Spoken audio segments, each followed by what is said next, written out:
Welcome to Ground Up Growth, where we share entrepreneurial insights, business strategies, and personal growth lessons to help listeners build success from the ground up.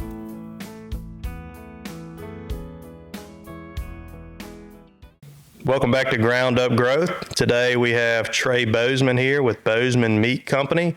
This is episode 23. Thank you, Trey, for coming on.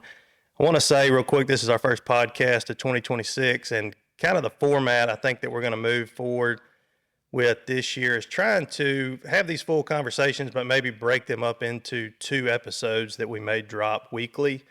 That way, instead of a 45-minute to an hour conversation or podcast, we can break it into 2 podcasts, and it'd be a first part, maybe your story, Trey, and then the second part, we maybe hit a pointed conversation or wherever this conversation goes. So, Trey, thank you so much for coming on, man. I really appreciate it. Absolutely. Thanks for having me. Happy to be here. So tell us how old you are, where you're from, and we'll dive into Bozeman Meat Company, but tell me a little bit about yourself. Okay. So, Trey Bozeman, I'm 29 years old, from Florida, Mississippi, born and raised, 4th generation cattle farmer, born and raised on the cattle ranch. I grew up around cattle my entire life. Heard you had a baby. I had a baby. I am a proud husband and father of a 3-month-old baby girl, and she is the star of the show right now. That's right. So it is. We are not lacking for entertainment in the Bozeman household. That's for sure. Do you have any brothers or sisters? I have one younger sister. Yes, Okay. She lives in Ocean Springs. She's married with her husband, and they run a construction company down there. Older or younger? So, younger. Younger sister. Okay. All right. 29, born in Florida, grew up on a cattle ranch. Where did you go to high school? I went to high school at Tri-County Academy. Graduated in spring of 2014. I think Okay. that would be. Went straight to Mississippi State. Go Dogs. Hey, go Dogs. Spent the next 4 years there. Met a lot of good people along the way. A lot of good experiences, a lot of bad experiences, a lot of learning. I did a lot of learning, a lot of life learning. I don't know how much book learning I did, but I definitely did. What'd you graduate in? I graduated with a degree in public relations and communication, and wanted to shoot for a minor in marketing, but didn't want to stay around to do it. Right. And it's funny that I know that does sound different because I'm in the cattle business. But I grew up in that business and wanted to do something different as far as my education went. I could have told you when I was 18, I didn't think that I would be in the cattle business this young. I knew cattle would probably always be a part of my life in some form or fashion. Right. But I did want to go do something else. And marketing and advertisement has always struck my creative nerve in a sense. I naturally am somewhat of a creative person, and I enjoy all the things that come with that, whether it be branding or photography or design, just in how to incorporate that in whatever I find interesting, really, at the time. It's kind of always been a passion for me. So that was an outlet where I could pursue that and just give it a go. And I naturally was, fairly good. I graduated, so Right, yeah. fairly good at it. And So let me back up a little bit. All right, in high school, I'm assuming you grew up on a cattle ranch, you had a job. So what did that look like in your younger years? So I've had a job my entire life working for the family operation. I've been in the catch pen since I could walk, sorting cattle for my dad. My dad had me sorting cattle for him when I was like young, so Really? 6, 7, 8, 9, like that age. Started taking my first check when I was 12. Wow. Which was, you learn to work, and you learn hard work. And I have worked for some other people, but the most of the work that I have done in my life has been for the family operation, which is Bozeman Farms. Yeah. And my dad, So real quick on Bozeman Farms, so that's row crop and cat. Like what all does that entail? Yeah, Bozeman Farms basically is it's a farm that was started by my grandfather and great-grandfather, I think established in 1968, when they formed a partnership. It consists of a cattle operation and a row crop operation and land and timber. And we lease our row crop land, and we do a little bit of timber harvesting when we can. And then our main priority and main day-to-day job is cattle. Okay. And that's what we do. And Bozeman Meat Company is a company that my wife and I have started to complement off of what we're already doing. Right. Except basically what we do is we take the cattle that we raise and we finish them through our company, which is Bozeman Meat Company. And what we do is we take from birth all the way to harvest. We maintain ownership. We finish the cattle. We market the cattle. We have the cattle processed under USDA inspection, and then we sell the cattle locally, direct to consumers. Wow. So you touch it all the way. That's awesome. I wanted to dive into that as well, like, because that was one of my questions is who processes your meat. And I'd love to get into the intricacies of that. So how big is Bozeman? How many acres do y'all farm? Well, it's kind of divided up, so it's kind of hard to say specifically what I was dedicated to cattle and timber, but it's definitely enough to keep you busy, for sure. And I'm very blessed, very fortunate to get to do what I do. I mean, I can say that I don't know if I'd be in the cattle business if I wasn't born into the cattle business. Right. Just very, very fortunate to be able to continue on doing what we've been doing. But it keeps you busy, for sure. All right, so you graduated from Mississippi State in public relations and communication, and what did you do when you graduated?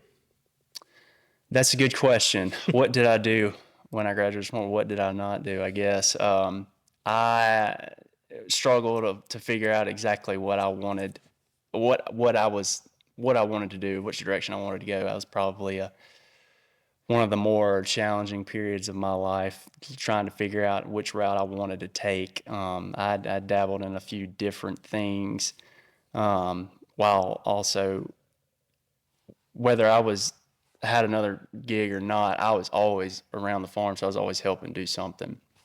And dabbled through several things in the process. I mean, I'd given it a go and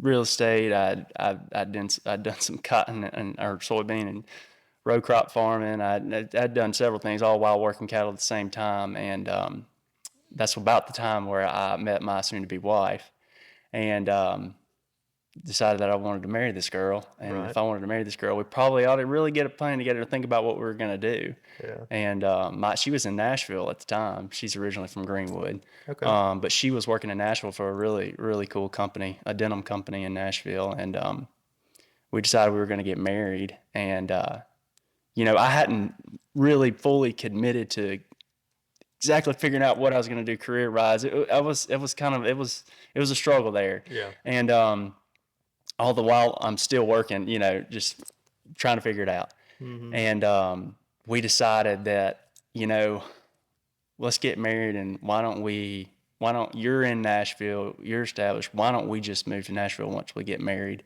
try something out up there, knowing we'll always want to come back here at some point.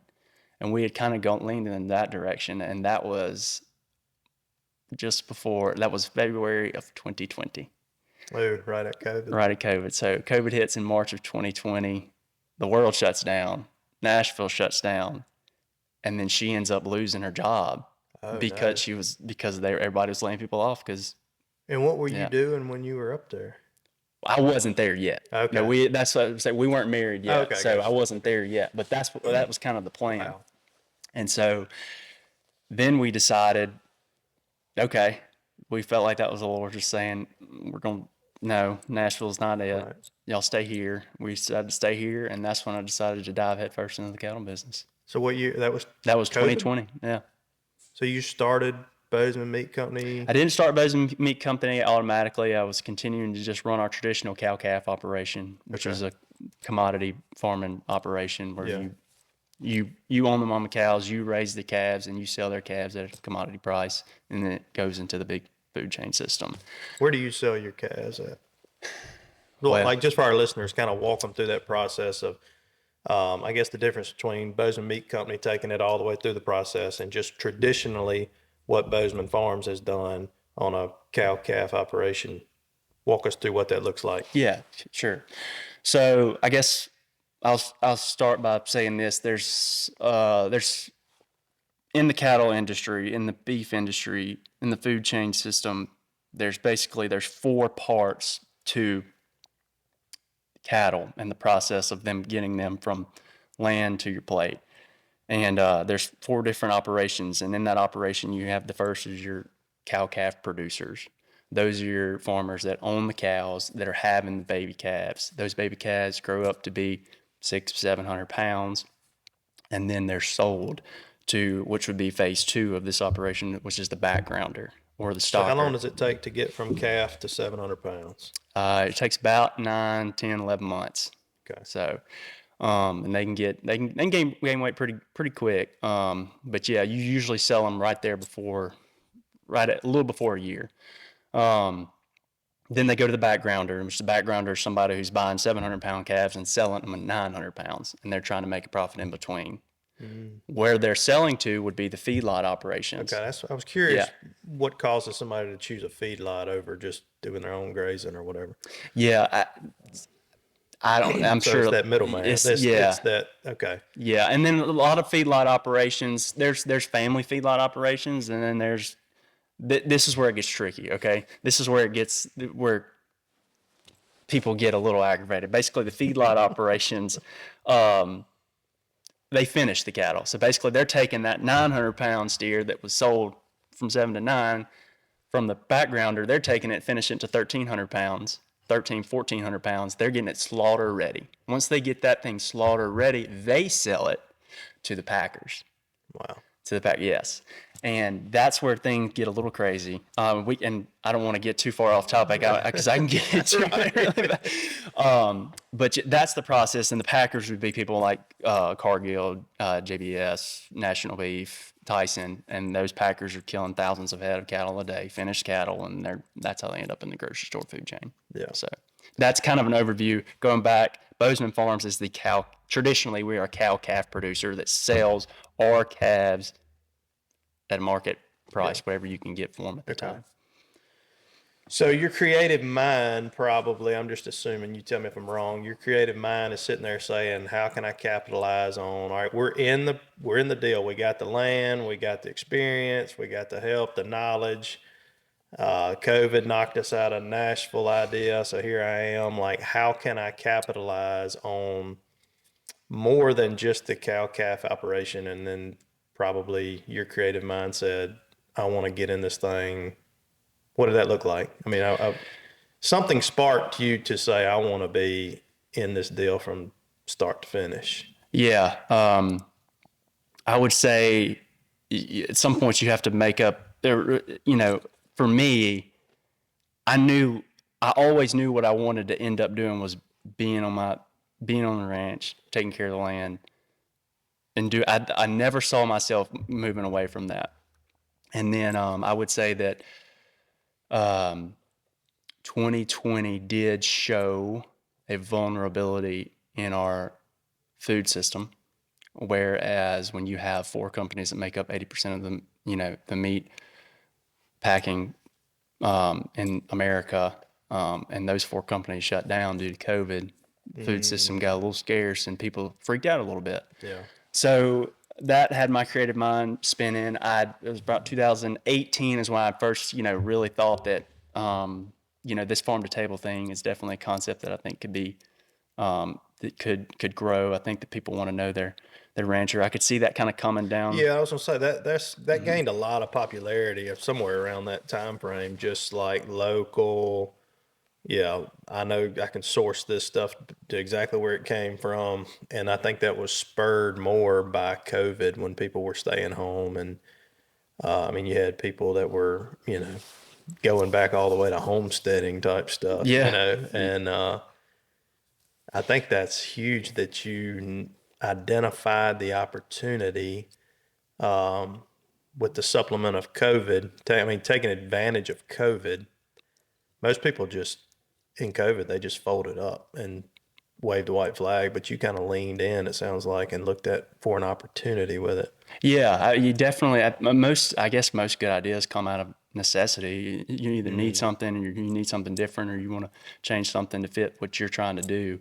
And traditionally, sadly, in the cow-calf operation, one of the biggest necessities is cash and cash flow. And that's every farmer's problem. I mean, Right. that's no surprise to anybody. Right. And then you had 2020 kind of shake the world up a little bit, and the meat packers weren't making any money. They were still recording in, Yeah. record profits. Meanwhile, the cattle market tanked a lot. And, I kind of, when I decided, like, I want to be in the cattle business, but I also want to make money in the cattle business. Right. That's the challenge. And, somebody might hear this and laugh. People that are full with cows are going to hear this and laugh. Well, I mean, at you me, but always hear, or I've always heard for years, like, people they're in the cow business for write-offs. Like, that's just like the running joke, I guess. Just like, I'm not really making money in this. I'm just doing it for a tax write-off to have a farm. But I mean, somebody's making money in it. somebody's making money in it, and most of it has to, and a lot of them To your are point, it's going through 4 channels. exactly. Those people are making a living. So Exactly. 10 to 15 cents per every dollar spent at the grocery store is usually what makes it back to the rancher. About 10 to 15 cents, and that's it. The packers do make a lot of money because they can suppress price competition. A lot of contract between feedlots and people like Tyson is private, so there isn't a lot of competition. It doesn't suppress, I think it was like the last time I saw, like maybe over 70% of these contracts between feedlots and big packers are private. So that suppresses, Yeah. price volatility up or down. What about Mississippi as a whole versus other parts of the country in the cattle industry? Like, are there other parts of the country that it's more productive, like better grasslands? I mean, obviously cheaper price per acre if you're having to buy land or lease land, I would think. I'm just curious because I just got back from Montana and I've got a contract I'm looking at buying a ranch out there that is active cattle ground. And I'm not in the cattle business, but I'm buying it for elk hunting. But I'm in the infancy of learning this, and again, this whole podcast is about learning, being vulnerable, and I'm learning a lot of things right now with how elk pair with cows, and because my thoughts were, I'm not trying to get on a rabbit trail, but my plan was to buy this place and get the cows off and focus on elk habitat and developing it out for wildlife habitat with that. But I was quick to be told that you don't want to get rid of the cows because of rotational grazing and how that benefits elk and whatnot. So I'm learning all that, but I'm just curious as a whole, because out there, because I went to the NRCS office and I sat there for an hour and I'm like, what programs are out there? If I buy this land, what are some different programs that I would be eligible for? And everything was to do with grazing land. And that was it. There was no, it's like the whole deal was just based on cattle ground. Yeah. And so I'm just curious, is there a big difference across the country? Is Mississippi a good spot or a hot spot, or how does it compare to the other parts of the country? Traditionally, I would say Mississippi is not ideal for raising cattle. We do have a lot of cattle, and it is possible. But I would say that where cattle thrive is in the Midwest, Kansas, Nebraska, parts of Colorado, places like that. Is that just because we're in the Pine Belt and it's more timber here, or does rainfall? Rainfall's got to have, because that whole deal out there is water driven. Yeah. So like right now I'm learning about water rights. I've never had to fool with that because here we get 50, 55 inches of rain a year. Well, out where I'm looking in Montana, they get 10 to 12 inches. So it's all digging wells and piping it to stock tanks, and like it's all about the water. I was curious how that in the Midwest, is it the biggest factors? Is it rainfall? Is it just Rainfall? Definitely, that's definitely something we don't have to deal with that they Right. do. I would say climate overall. It's harder to grow cattle and finish cattle more efficiently in a hot, humid climate than it is somewhere like a Nebraska or a Kansas. Really? Yeah.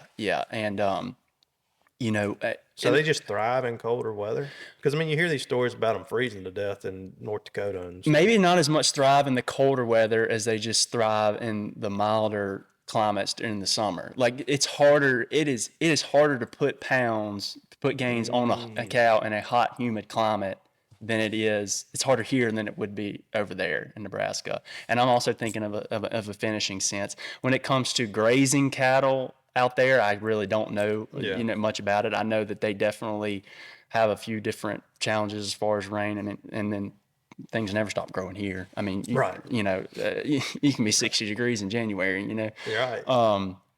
But I would say from just basically a feed efficiency standpoint and getting cattle finished and ready for slaughter, I would say it's probably easier to do out there than it is in a hot, humid climate here. Gotcha. Yeah.